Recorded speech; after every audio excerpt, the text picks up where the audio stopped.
That's our top story this morning. On the eve of a summit expected to be dominated by a migrant crisis in Europe, more than 200 people stranded at sea have finally learned their fate. The rescue ship, the Lifeline, has been at the heart of the fresh debate since late last week. It's also the latest to make waves across the EU and further deepen the divide on migration.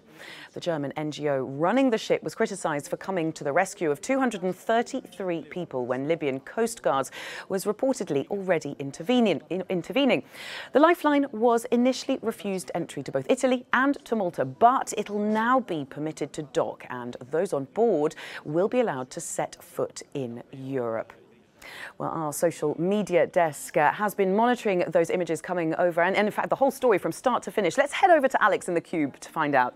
Good morning, Belle. Our team here in the Cube, we have been monitoring this story, as Belle says there. From the very beginning, our team here have open communications with the charity running the vessel.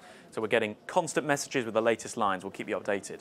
But yesterday, President Emmanuel Macron was meeting with the Pope in the Vatican. And in a lengthy meeting, a number of topics came up. But perhaps one of the thorniest, one of the most difficult to solve for Europe is the migration issue, the migration crisis.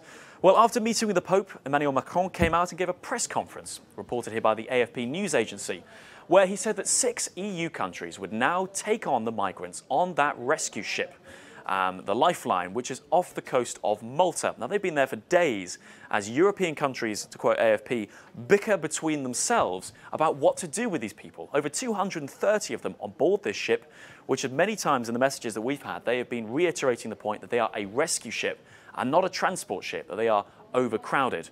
Well, Emmanuel Macron also took aim at the way they have handled themselves, this charity running the ship. And in the press conference after meeting with the Pope, he criticised the NGO, saying they acted against all the rules, that they should have allowed Libyan authorities to rescue these migrants as opposed to stepping in themselves. So we put that point to Mission Lifeline. We said, did you break the rules? And in a simple statement to us this morning, they said, no. We did not break the rules. We act according to international law. So the president criticising them, the response from Mission Lifeline.